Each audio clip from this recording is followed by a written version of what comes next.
buenas tardes. Continuamos hoy en nuestra serie que hemos titulado Hábitos de Fe. Lo que vemos en la Biblia es que Jesús era una persona de hábitos, que había ciertas cosas que para Jesús eran tan importantes que no lo hacía de manera esporádica, lo hacía de manera habitual y continua. Y hay tres cosas específicamente que la Biblia nos dice que Jesús hacía como costumbre.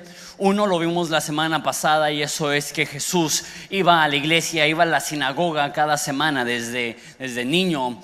La siguiente cosa lo veremos la próxima semana, y eso es que Jesús era una persona de oración. Él oraba como de costumbre. Y lo que veremos el día de hoy es que Jesús enseñaba la Biblia como de costumbre. Jesús amaba la palabra y Él se aseguraba de amarla y de enseñarla. Entonces eso es lo que veremos el día de hoy. Entonces iniciaremos en Marcos capítulo 10. Si tienes tu Biblia la puedes abrir ahí. Pero vamos a ver muchísimos pasajes. Entonces, si eres bueno para andar ahí rápido cambiando el libro en tu Biblia, me vas a poder seguir. Si no, no te apures, en pantallas van a estar los versículos. Dice así Marcos 10:1: Luego Jesús salió de Capernaum, descendió a la región de Judea y entró en la zona que está al oriente del río Jordán. Una vez más las multitudes lo rodearon y él les enseñaba como de costumbre. Padre, te pido que nos hables. Amamos tu palabra, te amamos a ti, y es un anhelo que tenemos de ser personas que conocen tu palabra, que conocen tu deseo, que conocen tu voluntad. Y Padre, será imposible conocerte a ti si no es a través de las escrituras que tú has inspirado con este propósito. Entonces, Padre, ilumínanos, y es en tu nombre precioso que pedimos esto. Amén. Hay un hombre que se llama Conor McGregor, que es un peleador de artes marciales mixtas dentro de la UFC. Él se hizo famoso recientemente porque sin haber boxeado profesionalmente en su vida, simplemente por ser bueno para vender una pelea, lo pusieron a pelear contra Floyd Mayweather, que es probablemente el mejor boxeador de los últimos 5-10 años. Y quizás si no conoces a Conor McGregor como peleador de la UFC y únicamente viste esa pelea, quizás te desilusionó un poco y dices, no, pues no trae nada. Pero la realidad es que como peleador de artes marciales mixtas es uno de los mejores de todos los tiempos. Es una de únicamente 2 personas que ha tenido títulos simultáneamente en diferentes pesos. Lo retó una persona que pesaba 20 kilos más que él a pelear con un mes de anticipo y aceptó la pelea. Es uno de los mejores peleadores en la historia de la UFC. Él dijo esta frase: no es que soy talentoso, es que soy obsesivo. Y si ves a Conor McGregor, su físico no es impresionante, no es intimidante, no es una persona que tú ves y dices, ¿sabes qué? Es alto, es fuerte, es musculoso, ni de chiste me meto con él. Sí, la forma que se peina y su barba y sus tatuajes sí lo hacen ver un poco más intimidante, pero su físico en sí no es nada intimidante. Digo eso en la seguridad de Ensenada, ¿no? Si estuviera aquí quizá diría otra cosa, pero el caso es que él dice, mi ventaja no es mi físico, mi ventaja es que soy más disciplinado y más entregado, la frase que usa, más obsesivo que mi oponente, y eso es lo que me da la ventaja. Pienso, no sé por qué estoy hablando tanto de deportes, pero pienso en Lionel Messi, que quizá es el mejor futbolista de todos los tiempos. ¿Lo es? ¿Alguien? Muchas personas creen eso. Yo no soy lo suficientemente grande para haber visto jugar a Pelé o a Maradona. Entonces yo sí creo que es el mejor, pero pues obviamente no tengo bien la habilidad de compararlo tal cual. Pero si tú ves a Messi y lo consideras por su físico únicamente, no lo eliges. Si estás en un barrio y estás escogiendo tu equipo, probablemente el último en escoger sería Messi, hasta que lo ves jugar y de repente te das cuenta que es el mejor, porque su físico no es su ventaja. Y cuando lo ves meter goles así de esos que mete de zurda, y tú dices, no manches, o sea, es increíble. Mi pregunta es, ¿cuántas veces ha practicado ese mismo tiro para tener tal precisión? Porque lo que parece gran talento a veces sí lo es, pero muchas veces es el resultado de gran disciplina. Último ejemplo, Kobe Bryant, probablemente uno de mis atletas favoritos de todos los tiempos. Cuando se retiró lloré. y eso que no soy llorón, bueno, soy un poco llorón, pero lloré cuando se retiró Kobe Bryant. Y él, toda su carrera de basquetbolista, se despertaba a las 4 de la mañana y pasaba 2 horas tirando el balón. Él jugaba en la NBA. Y aun cuando él estaba en su punto máximo, él, al igual que Messi, es uno de los mejores de todos los tiempos. Él jamás se confió de sus habilidades, sino que él continuó con su disciplina, su ética de trabajo, su constancia. Y eso es lo que hizo que Kobe Bryant no solo fuera un excelente jugador, sino uno de los más grandes de todos los tiempos. ¿Por qué menciono esto? Porque si ellos, siendo deportistas, le dan una entrega tan profunda para sobresalir en su deporte, ¿cuánto más nosotros debemos de entregar todo nuestro esfuerzo y ser disciplinados para aprender a crecer espiritualmente, invertir en nuestro caminar espiritual y desarrollar lo que teólogos y pastores y cristianos han llamado por milenios disciplinas espirituales? Necesitamos ser personas que hay ciertas cosas que son no negociables, que lo hacemos haya tiempo o no haya tiempo, nos sintamos como si lo queremos o no tenemos el deseo para hacerlo, simplemente porque es una parte fundamental de nuestra vida, debemos de hacerlo. Y una de esas cosas definitivamente es el amar la Biblia, el conocer a Dios a través de la Biblia. Y eso es lo que vamos a hablar hoy, la relación que debe tener el cristiano con la palabra de Dios. Tengo 5 puntos para nosotros el día de hoy. El primer punto es: no leas la Biblia. Que quizá necesito explicarlo un poco. No solamente leas la Biblia. Creo yo que el error más grande que tenemos los cristianos en nuestra relación con la Biblia es que pensamos que el objetivo es leer la Biblia. Y una vez que lees la Biblia, ya cumpliste. Leemos por leer. Dejamos un ejemplo de cuando yo tenía como 17, 18 años. Había una persona con la cual yo estaba platicando. Él no era cristiano y yo estaba intentando convencerle que Dios le ama, que Jesús murió por él, que Dios quiere perdonar sus pecados y darle vida eterna. Estaba compartiendo mi fe con él y me hizo una pregunta. Me dice: ¿y tú crees que la Biblia es la palabra de Dios? Y yo, con toda la confianza del mundo, le dije: sí, la Biblia es la palabra de Dios. Y él me dijo: ¿y ya la leíste toda? Y así como que combo breaker, ¿no? Así como que no, pero sí leí como las partes importantes, ¿no? Y me hizo pensar, es incongruente decirle a alguien: yo creo que es la palabra de Dios, que Dios escribió para el bien de la humanidad, y no haberla leído. Entonces me propuse el leer toda la Biblia. Entonces mi meta era simplemente poder decir: ya leí toda la Biblia. Esa era mi meta. Entonces agarro la Biblia y así capítulos y capítulos y capítulos y capítulos, y me la aventé toda. Pero pregúntame de cuánto me acuerdo, ¿no? Pregúntame cuánto retuve. La meta no es meramente poder decir: ya leí toda la Biblia o ya leí la Biblia hoy.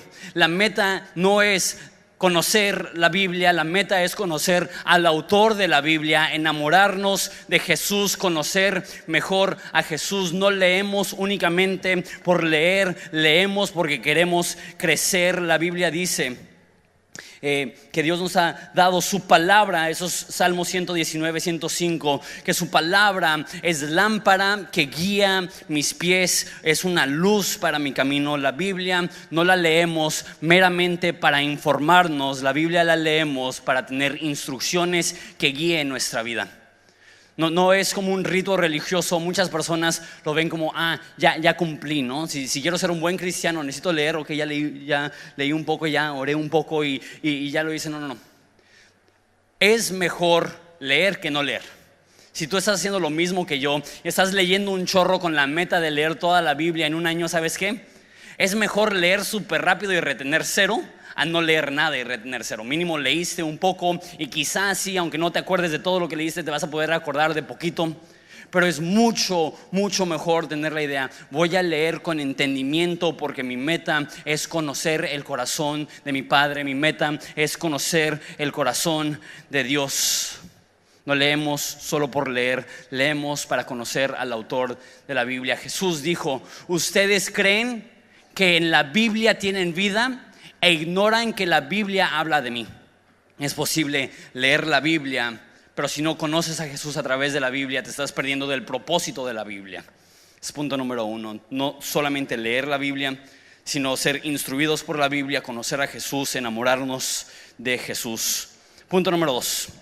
Cuando enseñas, aprendes más. Cuando enseñas, aprendes más. Nos dice esa historia que leímos al principio, que las multitudes se acercaban a Jesús y Él les enseñaba como de costumbre. O sea, que Jesús, cuando se le acercaban personas, su costumbre era enseñarles la Biblia. Una vez más, retomando un poco el tiempo cuando recién estaba aprendiendo acerca de la Biblia y creciendo, y estaba hablando con la persona que me discipuló en un instituto bíblico, y le dije, ¿sabes qué? No me siento listo para enseñar. Y él me dijo, cuando tengas que enseñar, te vas a preparar para que estés listo.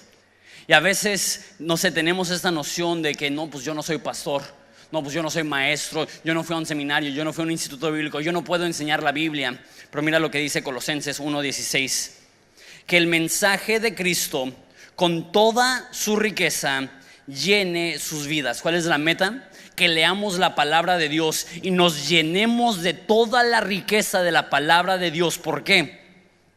Enséñense y aconséjense unos a otros con la sabiduría que Él da. Canten salmos e himnos y canciones espirituales a Dios con un corazón agradecido. No solamente leemos la Biblia para llenar nuestros corazones, leemos la Biblia para tener algo que ofrecerle a otras personas. Quizá tú no tienes el título de consejero, pero puedes aconsejar. Quizá tú no tienes el título de maestro, pero puedes enseñar. Y tenemos la ventaja en Horizonte que hay un chorronal de personas, quizás cientos de personas que apenas están iniciando su caminar espiritual. Cada semana se me acercan 5, 6, 7, 8 personas que me dicen lo mismo. Jamás había ido a una iglesia, apenas estoy empezando. Y hay un chorro de personas que quizá tu conocimiento de la Biblia es muy básico, pero es más profundo que el conocimiento de esas personas y puedes invertir en ellos. También tenemos una súper, hiper, mega ventaja, bendición de Dios de vivir en México. Porque a diferencia de muchos de los países del mundo, la persona promedio en México tiene mucho interés de lo que dice la Biblia. La mayoría de personas en México tienen el deseo de conocer y entender un poco la Biblia. Quizá no sean religiosos, quizá no vayan a la iglesia, pero en México hay una estima aún, quizá no lo vayamos a tener mucho tiempo, pero hay una estima aún por la Biblia. Y tenemos la ventaja que si tú le dices a tu amigo, ¿sabes qué? Te puedo explicar algunas cosas que he aprendido acerca de la Biblia. La mayoría de personas, particularmente gente mayor, te va a decir, sí, quiero entender la Biblia, quiero aprender acerca de la Biblia. Cuanto más enseñas, más aprendes. Y hay ciertas cosas que jamás aprenderás hasta que te toca exponerlo y platicarlo y hablarlo. Y así pasó conmigo. La primera vez que yo enseñé la Biblia, tenía el anhelo de enseñar la Biblia, pero no sabía cómo hacerlo. Entonces me acerqué con un amigo, se llamaba Mateo. Le dije, oye Mateo, quiero aprender a enseñar la Biblia, ¿te puedo enseñar la Biblia? Me dijo, pues sí, está bien. Y me dijo, ¿y qué vamos a estudiar? Le dije, no, pues no sé. Me dijo, no, pues yo tampoco. Y le dije, pues te llamas Mateo y si estudiamos Mateo. Y literal, esa fue mi lógica para empezar a estudiar Mateo con él. Y lo que hacía es que iba a su casa y leíamos un cachito de Mateo, y así como podía le intentaba explicar, y no era muy bueno para hacerlo, pero sabes que el simple hecho de ponerme la meta de verme una vez a la semana con él para leer la Biblia e intentar darle un poco de explicación profundizó mi relación con Dios. Si eres papá, tú tienes audiencia ahí lista para enseñarles la palabra de Dios. Tus hijos son una oportunidad tremenda para que tú no te veas meramente como alumno de la palabra de Dios, sino como maestro de la palabra de Dios. Y si no tienes hijos, en Horizonte Kids te prestamos los nuestros para que ahí aprendas con ellos también. Jesús no solamente leía la Biblia, Jesús enseñaba la Biblia. Y sé que es intimidante. Dices, ay no, es que tengo que ir a algún seminario o algún instituto y no sé mucho. Una vez más, si sabes poco, lo poco que sabes puede ser de bendición para las personas que te rodean. Y no solamente va a ser de bendición para las personas que te rodean, sino cuando tú estás enseñando la Biblia, va a ser bendición para ti. Es tiempo de cambiar nuestra mentalidad. No solamente somos alumnos de la Biblia, debemos ser maestros también de la Biblia, porque aprendes muchísimo más enseñando que meramente escuchando. Ese es punto número 2. Punto número 3. Vive en la Biblia. Y eso es similar al primer punto, que no se trata solamente de leer la Biblia, pero a lo que quiero llegar es que muchas personas, su idea de la Biblia es que la lees en la mañana y luego ya cumpliste. Una vez más, similar al primer punto. Pero lo que quiero decir es que la Biblia debe de siempre estar presente en nuestra mente. Que Dios es nuestro consejero y la forma que Dios nos aconseja es a través de su palabra. ¿Cuántas personas dicen algo como: Dios, háblame? Dios dice: te di mi palabra. ¿Cuántas personas dicen: Dios, guíame? Te di mi palabra, te doy mi espíritu para que puedas entender mi palabra. Dios nos ha dado la palabra para poder ser guiados por ella, para poder ser transformados por ella, para poder consultarla cuando no sabemos qué hacer. Salmo 19:7 dice: las enseñanzas del Señor son perfectas, hablando de la escritura, reavivan el alma. Si de repente sientes que estás estancado, la palabra de Dios reaviva tu alma. Los decretos del Señor son confiables, hacen sabio al sencillo. Sientes que te hace falta sabiduría, la palabra de Dios hace sabio al sencillo. Los mandamientos del Señor son rectos, traen alegría al corazón. Sientes que has perdido la alegría que una vez tuviste, la palabra de Dios puede llenar tu corazón de alegría. Los mandatos del Señor son claros, dan buena percepción para vivir. ¿Quieres saber el camino que Dios tiene para ti? La mejor forma es leer la Biblia. La Biblia nos dice que Dios es un consejero, y cuando nos enfrentamos a una decisión podemos ir a Él. Y quizá tú dices: es que pastor, la Biblia tiene muchas respuestas, pero no tiene respuestas a todas las preguntas, ¿no? Si voy al Oxxo y no sé si pedir Coca o Pepsi, pues no voy a abrir mi Biblia y voy a decir: háblame, Dios. Pero aún así, quizá la Biblia no contenga respuestas específicas para cada pregunta, pero sí conceptos lo suficientemente amplios para guiarte en cualquier condición de tu vida. Si tienes problemas relacionales, la Biblia tiene un chorro de información acerca de eso. Tienes problemas económicos, la Biblia tiene un chorro de información acerca de eso. Tienes problemas con tu interior y tu forma de verte a ti y culpabilidad y ese tipo de cosas, la Biblia habla un chorro acerca de eso. Y cuántas personas corren a libros y corren a blogs y corren a programas de radio y corren a programas de televisión buscando sabiduría, cuando la Biblia dice que la sabiduría de Dios viene de lo alto y podemos recibirlo y crecer a través de su palabra. Cada vez que estamos en una encrucijada sin saber qué hacer, la palabra de Dios nos dice que Él hace sabio al sencillo, que Él ilumina al perdido, que su palabra es lámpara a nuestros pies.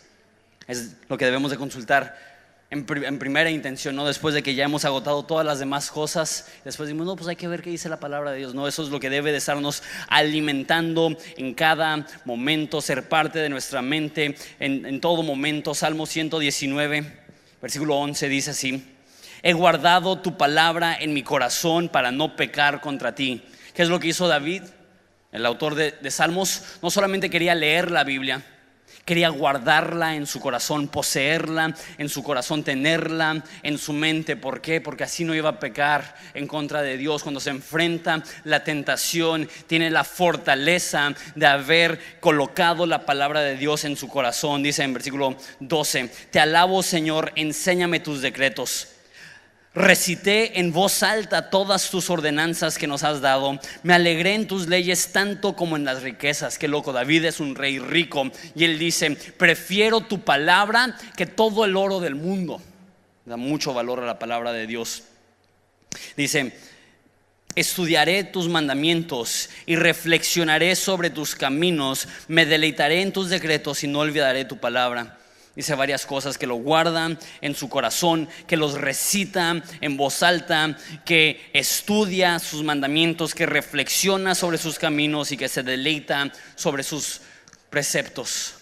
El cristiano debe de amar la palabra y estar siempre considerando la palabra. La Biblia dice muy poco que debes de leer la Biblia. Lo que normalmente dice es que debemos de meditar en la Biblia. Y es chistoso porque no sé por qué como cristianos como que no nos gusta la palabra meditar. Y cuando un pastor dice es que tenemos que aprender a meditar, personas dicen salte aquí con tus cosas de nueva era, ¿no? Así como que la palabra meditar no es bien aceptada en círculos sociales. Y creo que es porque los que practican yoga se han apropiado de esa palabra y decimos meditar e inmediatamente nos imaginamos a alguien en spandex haciendo estiramientos raros, haciendo el saludo al sol y dices no gracias, no quiero hacer eso, ¿no? Si tú haces yoga, bienvenido a la iglesia. En el yoga la meditación es vaciar tu mente para conectarte contigo mismo.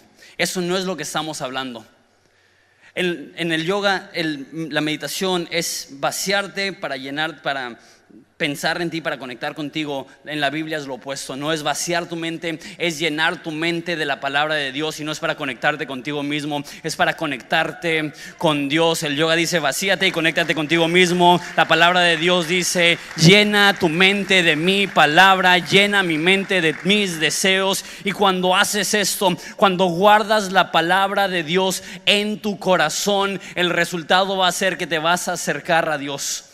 Porque cuanto más amas su palabra, más lo vas a amar a Él. Y cuanto más lo amas a Él, más le vas a obedecer. La palabra de Dios nos fortalece. Eso me lleva a mi punto número 4. La Biblia está viva. La Biblia es diferente a cualquier otro libro. No se puede comparar. ¿Y cuál es la diferencia? Que la Biblia está viva. Hebreos 4:11 dice: entonces hagamos todo lo posible para entrar en este descanso. Porque si desobedecemos a Dios como lo hizo el pueblo de Israel, caeremos. Pues la palabra de Dios es viva y poderosa y más cortante que cualquier espada de dos filos, y penetra hasta el alma y el espíritu, entre la articulación y la médula del hueso, y deja descubierto nuestros pensamientos y deseos más íntimos. Déjate explico lo que dice aquí. Cuando yo leía que la palabra es viva y es poderosa, decía hay cosas que son tan hermosas que no están vivas, que parecen estar vivas. No sé si alguna vez has ido a alguna galería de arte. A mí me encanta ir a museos, a mí me encanta ver esculturas, ver pinturas. A mi esposa le choca porque vamos a cualquier museo. Yo soy el que lee literal todas así placa por placa me la paso leyendo, y dice mira, ahí hay otra persona. Mira, ahí hay otra persona. Mi esposa no es muy fan del arte, pero yo sí. Yo me puedo quedar media hora viendo un cuadro y analizando las profundidades y los colores y las sombras y los ángulos, y hay algunas pinturas que son tan bellas que pareciera que están vivas. Yo pensaba que eso es lo que estaba diciendo, que la palabra de Dios es tan hermosa que se siente como si estuviera viva, que la estás leyendo y te brinca y es hermosa. Pero eso no es lo que está diciendo. No está diciendo que la palabra de Dios parece que está viva. Dice, la palabra de Dios está viva. Es el único libro que está vivo. Tú dices, pues ¿cómo está vivo? Porque no hay ningún otro libro que cuando tú lo estás leyendo, esas palabras entran a tu ser y te empiezan a transformar. Por eso dice que es como una espada de dos filos que entra hasta lo más profundo de ti. Y cuando abres la palabra de Dios, Dios toma esta espada y empieza a remover de tu vida las cosas que a Él no le glorifican. Por eso dice, entra en este descanso. ¿Por qué? Porque su palabra es viva y eficaz y más cortante que cualquier espada de dos filos. Descansa. ¿Por qué? Porque cuando tú lees la Biblia está viva y te empieza a transformar. Tantas personas su enfoque es, ya no quiero pecar, ya no quiero hacer cosas malas. Y su experiencia cristiana es, pues ser cristiano es que ya no me puedo emborrachar, ya no puedo tener relaciones con mi novia, ya no me puedo pelear con alguien en la calle, y tengo que luchar en contra de esos deseos malignos que tengo en mi vida. Y quizás sí, pero Lo que la Biblia dice es: entra en su descanso, su palabra es viva y eficaz. Y Dios tiene una espada, pero no es un carnicero, es un cirujano que cuando tú abres su palabra, Él entra a tu corazón y remueve el cáncer del pecado que te estaba destruyendo. La mayoría de personas, su noción de su vida cristiana es: ya no puedo pecar. La noción debe de ser: debo de enamorarme de la palabra de Dios, porque al enamorarme de la palabra de Dios me voy a enamorar del autor de esa palabra, y al enamorarme de mi Padre que está en los cielos será mi deseo obedecerle. Cuanto más leemos la Biblia, más nos enamoramos del autor de la Biblia, y cuanto más nos enamoramos del autor de la Biblia, más será nuestro deseo obedecerle. Dice Isaías 55:10: la lluvia y la nieve descienden de los cielos y guardan el suelo y quedan en el suelo para regar la tierra, y hacen crecer el grano y producen semilla para el agricultor y pan para el hambriento. Lo que dice es que cae la lluvia y gracias a la lluvia pueden haber cultivos. Y dice: lo mismo sucede con mi palabra, la envío y siempre produce fruto. Qué chido. La palabra de Dios siempre produce fruto. Es imposible leer la palabra de Dios y creerla y no ser cambiado. Logrará todo lo que yo quiero y prosperará a todos los lugares donde yo la envíe. La forma que lo dice la Reina Valera es que su palabra no regresa vacía. Cada vez que Él la envía, logra algo en nuestro corazón. Como en la fundación del universo, Dios dijo: sea la luz, y su palabra creó todo lo que podemos ver. Así también cada vez que tú lees la Biblia, Dios está hablando y cambiando algo en tu corazón, transformando tu vida. Hay algo poderoso que sucede cada vez que te das el tiempo para abrir la palabra de Dios y leerla de manera sincera y creerla de todo corazón, y saber que es Dios mismo que te está hablando a través de su palabra. Su palabra es viva. Me encanta eso. Entremos a este descanso. Leer la Biblia produce descanso. Ya no nos estresamos tanto. ¿Por qué? Porque sabemos que Dios está en control y nos está transformando y nos está ayudando y nos está cambiando a través del poder de su palabra. Punto número 5, con eso terminamos. No es un lujo, es necesidad. Uno de los versículos que más me gusta, hablando de la relación que debemos tener con la Biblia, es 1 Pedro 2, 2 y 3. Dice: como bebés recién nacidos, deseen con ganas. Me encanta esa traducción también. Deseen con ganas. ¿Alguna vez has deseado algo con ganas? La leche espiritual pura, para que crezcan a una experiencia plena de la salvación. Pidan a gritos ese alimento nutritivo, ahora que han probado la bondad del Señor. Hay alguien aquí que es mamá. Si pueden levantar la mano nada más para ver. Muchas mamás en ese servicio. Hay alguien aquí que es papá. Levanta la mano. Que hay varios papás también. Hay alguien aquí que es soltero o soltera. Levanten la mano. Es para darme una idea. Que ese es el servicio con menos solteros. Pues los voy a traumar un segundito. No sé, queridos solteros, si tú te das cuenta que los bebés comen. Quizás sí te das cuenta que los bebés comen, pero no sé si te das cuenta cuánto comen los bebés. Todas las mamás están súper enteradas de esto, pero es como un secretito, porque entienden que si comparten demasiados detalles acerca de la maternidad, igual ya nadie tiene hijos y se extingue la población humana. Entonces como hay ciertos hay ciertos secretos que tenemos, pero ahorita te voy a compartir estos secretitos. Los bebés recién nacidos comen cada 2 o 3 horas. Quizá uno pensaría: no, pues yo como 3 veces al día. Un bebé ha de comer 3 veces al día. Y cuando tú y yo tenemos hambre, ¿cuánto tiempo nos toma comer? 90 segundos si tenemos mucha hambre, 4 a 5 minutos si no tenemos prisa. Los bebés recién nacidos, y las mamás saben esto, comen de 15 minutos a media hora cada 2 o 3 horas. Y es 24 horas al día. Y ves así a las solteras en especial, así como que: ay, Dios mío. Es un sacrificio enorme. A los papás no nos cuesta nada. Así como que vamos a la pobre mamá y le echamos porras y tú puedes. Le tengo un respeto gigantesco a todas las mamás que literal han dado su cuerpo para asegurarse que podamos crecer y ser fuertes. Pero ¿qué pasaría si un bebé recién nacido se alimentara una vez al día? ¿Qué tan débil sería? ¿Qué tan enojón sería? ¿Cuánto lloraría? Mira cómo lo dice: pidan a gritos ese alimento nutritivo. ¿Sobreviviría un bebé alimentándose una vez al día? Y esa es mi meta principal: cambiar la actitud que tenemos con la Biblia, de algo que simplemente lo leí y lo cumplí y ya fue, ya lo logré. Y mi meta no es hacerte sentir culpable si de repente se te olvidó leer la Biblia un día o varios días y de repente dices: no, qué pésimo cristiano soy. No es mi meta.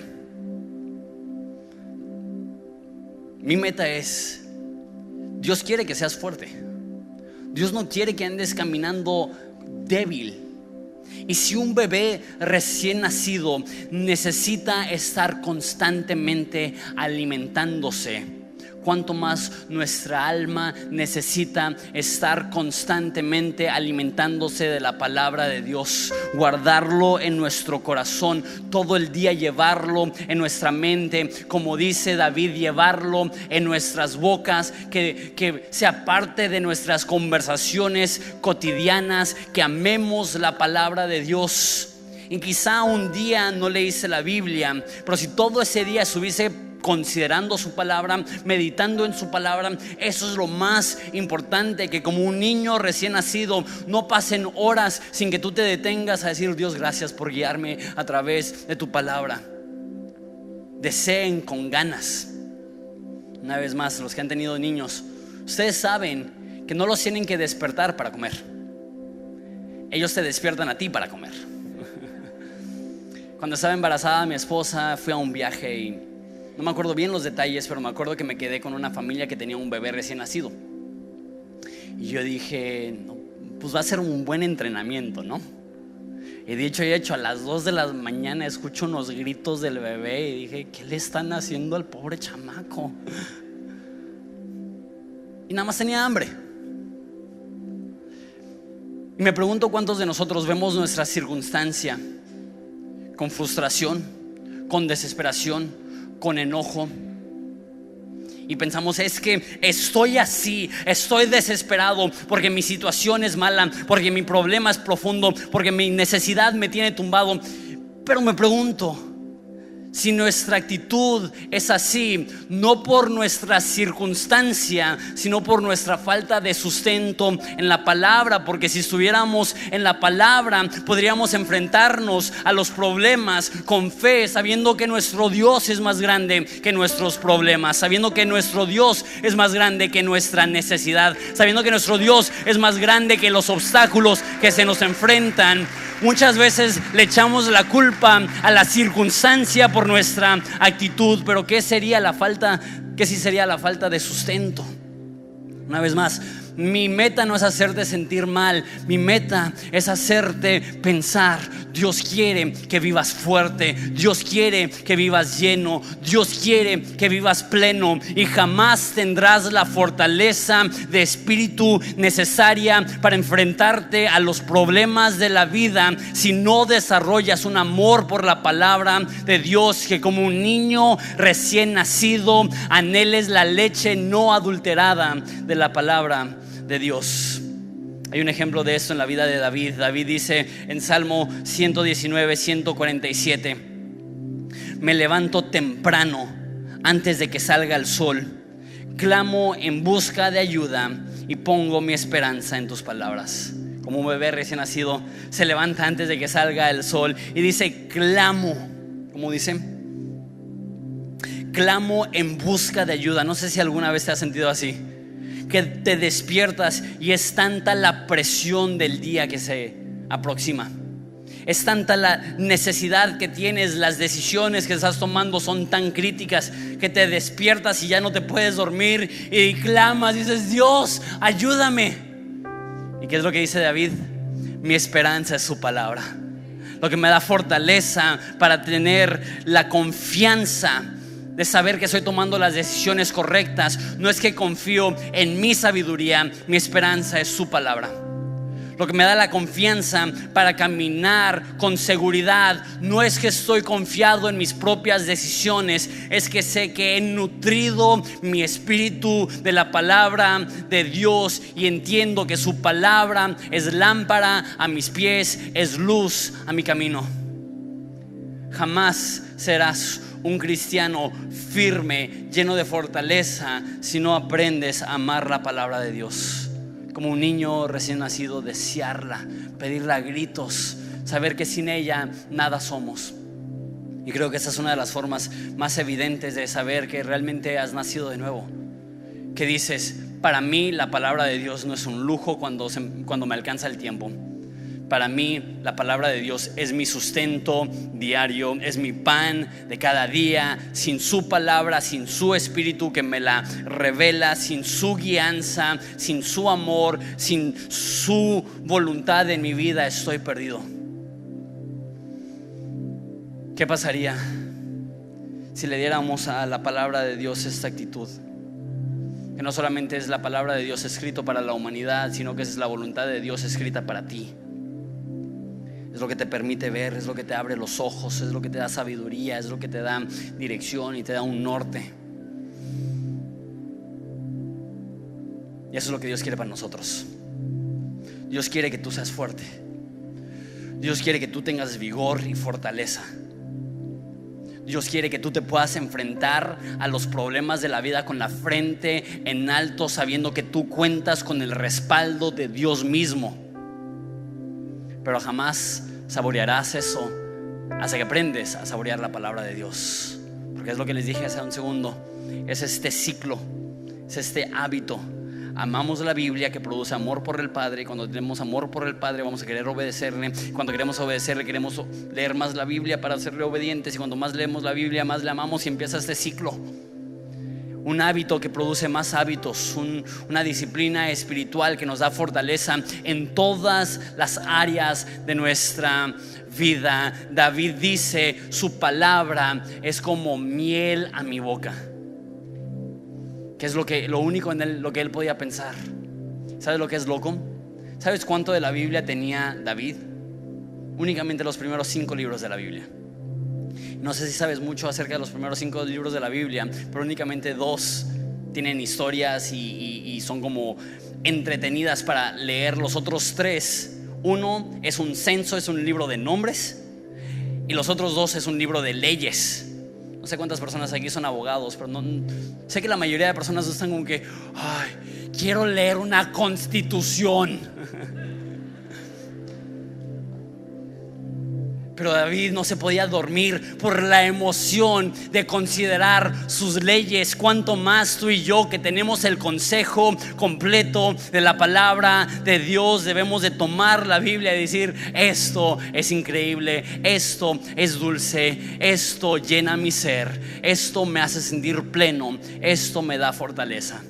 Gracias a Dios por su palabra, porque únicamente así podemos estar completos. Ponte de pie conmigo. Padre, te damos gracias por tu palabra.